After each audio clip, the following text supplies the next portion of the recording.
This is the Tateyama Kurobe Alpine Route, the roof of Japan, connecting Nagano and Toyama across 5 different modes of transport. And today, we are taking you across it with a 1-year-old who has just learned how to run away from us. We'll walk you through every transfer, what it actually costs, the tricks that saved our day, and whether this route is actually doable with a toddler in tow. Spoiler, it is, just maybe not the way you would picture it.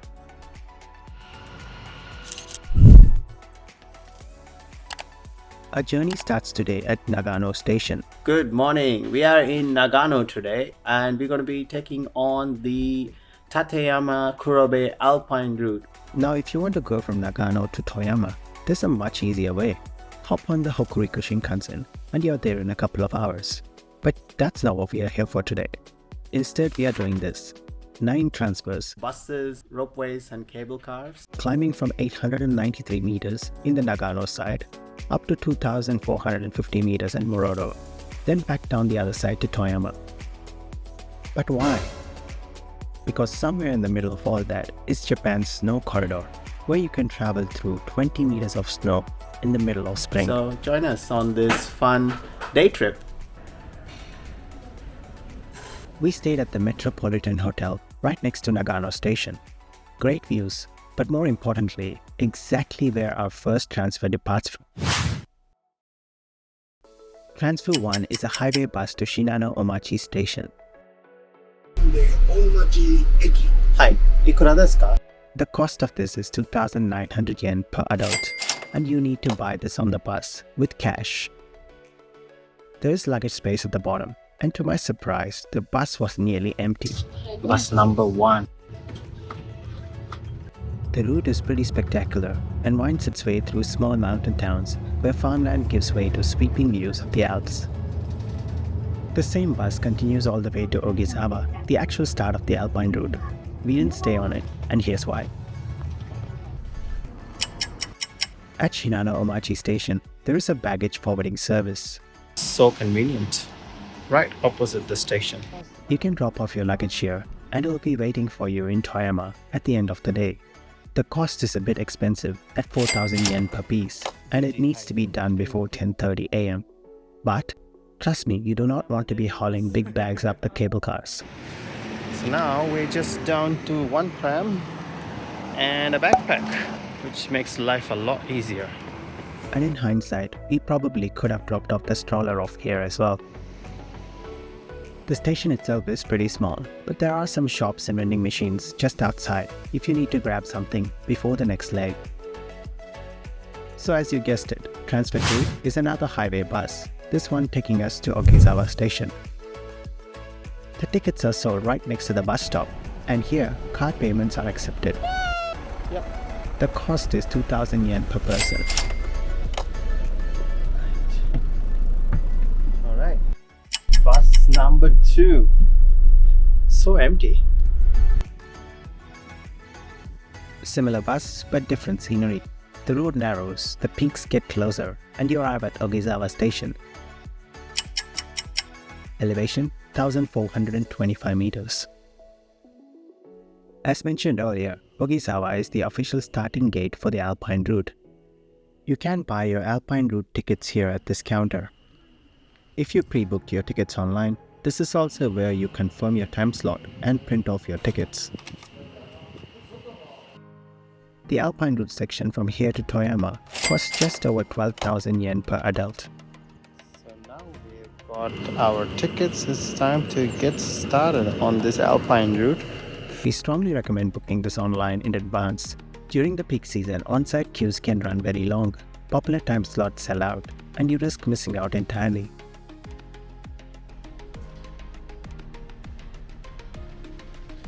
There is a small restaurant here with some decent food options.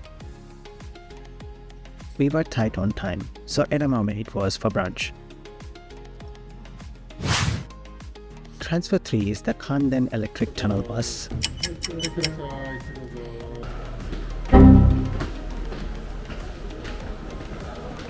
Now the catch with pre-booking online is that you need to select a time slot for this electric tunnel bus, and that ends up determining your start time from Nagano.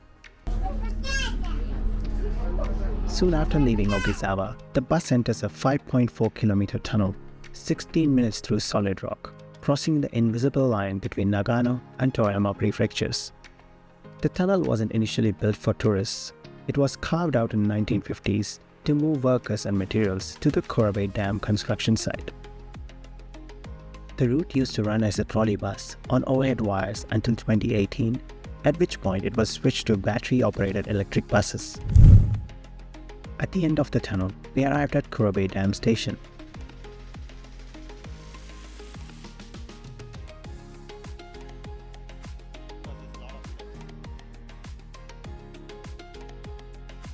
There is a small station office here, where we left the stroller to climb the 220 steps to the dam's lookout.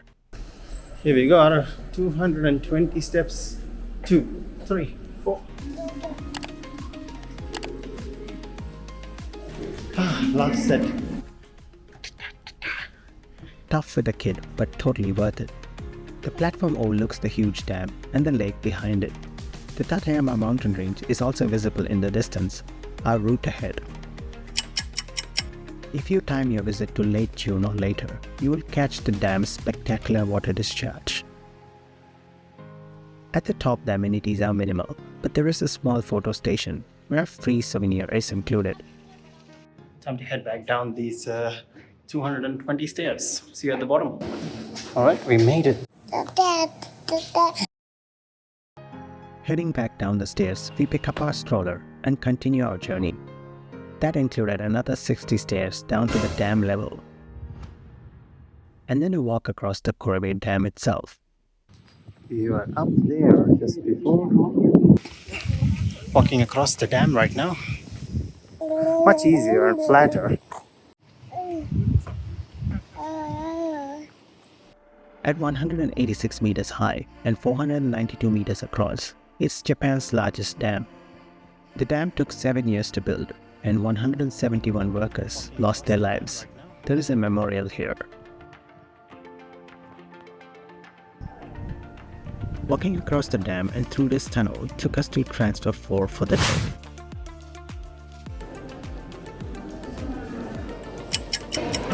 This funicular ride is the Kurobe cable car, the only underground cable car in Japan. It's built that way so that snow can never shut it down, but that also means there are no views from the inside. The trip up to the next station takes only 5 minutes, and we reach Kurobe Station at an elevation of 1,828 meters. There is a souvenir shop and a small udon restaurant here. There was also a panoramic terrace, but we were done with stairs for the day and also needed to catch up on time after spending too long at the dam. And so we queued up for transfer number 5. The Tateyama Ropeway is arguably the most unique leg of the day. At 1.7 kilometers, it's Japan's longest single-span ropeway, with 0 support pylons. The 7-minute trip offers 360-degree views of Lake Kurobe and the mountains ahead, at least in theory. We hit cloud cover here, so our views weren't much to speak of. By the time we reached Nagano Station, we were above the snow level. This station offers a pretty accessible viewpoint, Can't really see. but it was completely fogged out on our visit. There wasn't much else to speak of here, so we skipped ahead to transfer 6. Despite the big crowds everywhere, the queuing was at its efficient best. We didn't really have to wait too long anywhere. Transfer 6 was the second electric tunnel bus for the day, and the highest altitude bus route in Japan. This one took 10 minutes, and you're at the highest point of the entire route, Murodo Station.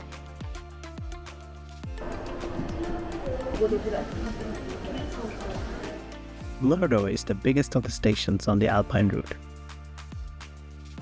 It even has its own post office, a rooftop observation deck, and the best food options on the route. We stopped at restaurant Tateyama, which offered hot Japanese curry. perfect for the rain. Murodo is also the gateway to Yukino-Otani, Japan's snow corridor. On a good day, it's a 500-meter path cut through walls of snow, reaching 15 to 20 meters high. We did not get a good day. Cannot see a thing, maybe not worth it today, but might as well do it since I'm already here.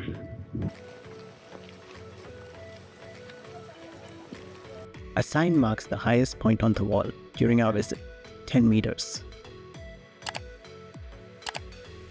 The snow corridor season runs between mid-April to mid-June. If you want to dodge the Golden Week crowds, mid-May is a good bet. Just note the weather up here is its own microclimate, separate from anywhere else on the route. We took turns walking the corridor while keeping the baby dry, which added up to about an hour and a half at Murodo in total. I found a cafe at the station and had a sneaky soft serve while waiting for Shweta.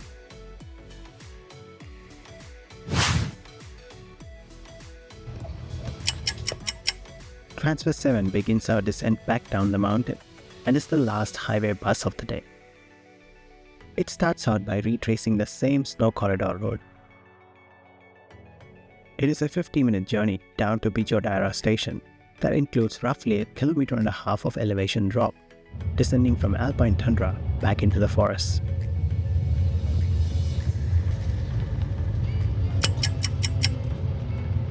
Transfer 8 is another funicular.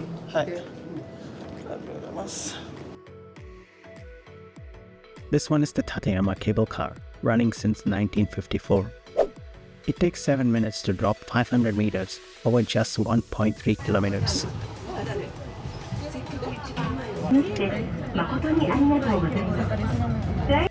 In case you're wondering who's driving this thing, there's an open flatbed car attached beneath the passenger car, and the driver has a separate cabin there rather than with the passengers.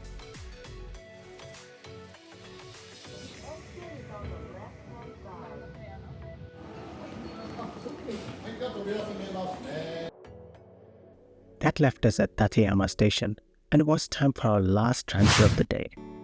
Surprisingly for Japan, it was our only train ride of the day. The Tateyama Chihou Railway takes us into Toyama City. The base fare is included in our Alpine ticket, but to save some time, we paid an extra 600 yen to catch the express, as the local service was an hour away. The trains themselves feel genuinely vintage, green and yellow cars, and quietly full.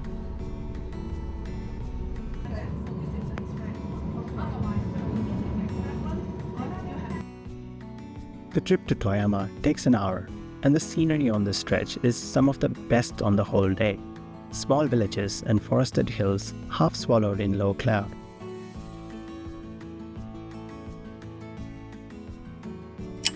We finally pulled into Dentetsu Toyama Station, where our transferred luggage was waiting for us.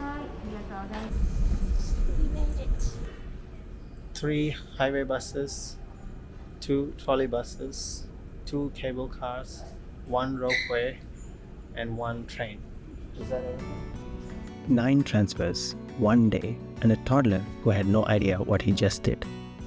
He didn't get the snow wall that we had pictured, but sometimes you just have to let the day be the souvenir and note the view.